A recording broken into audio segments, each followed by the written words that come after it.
নমস্কার বন্ধুরা, আজ আমি আপনাদের করে দেখাবো মাছের ডিমের বড়া।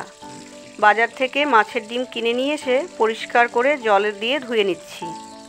এবার ঝুড়িতে রেখে ভালো করে জল ঝরিয়ে নেব। দেখুন, মাত্র হাতে গোনা কয়েকটি জিনিস দিয়ে আমি মাছের ডিমের বড়াটা করে দেখাবো।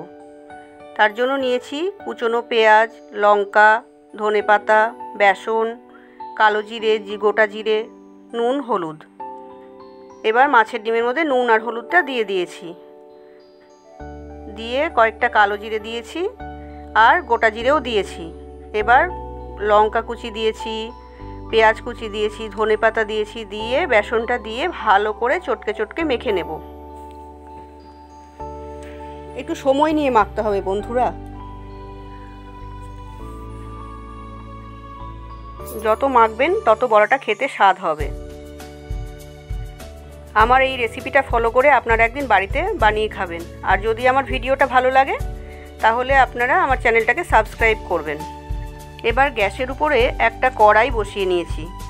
কড়াইটাতে সাদা তেল দিয়ে দিয়েছি। সাদা তেল একটু গরম হলে ছোট্ট ছোট্ট করে বড়াগুলোর আকারে নিয়ে ভেজে নেব। একেবারে যে গোল করতে হবে এরকম কোনো ব্যাপার নেই, পকোড়ার মতন যেমন তেমন শেপ দিলেই হবে।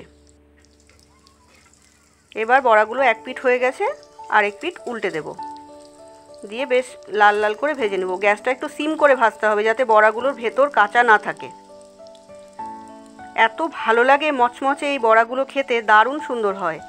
আপনারা আমার এই রেসিপিটা ফলো করে বাড়িতে একদিন বানিয়ে খাবেন, আমার অনুরোধ রইল।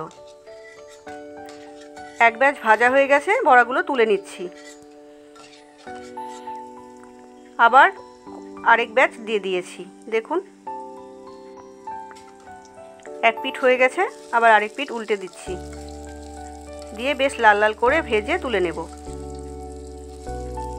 বন্ধুরা, আমার এই রেসিপিটা কেমন লাগলো আমাকে অবশ্যই কমেন্ট করে জানাবেন কিন্তু।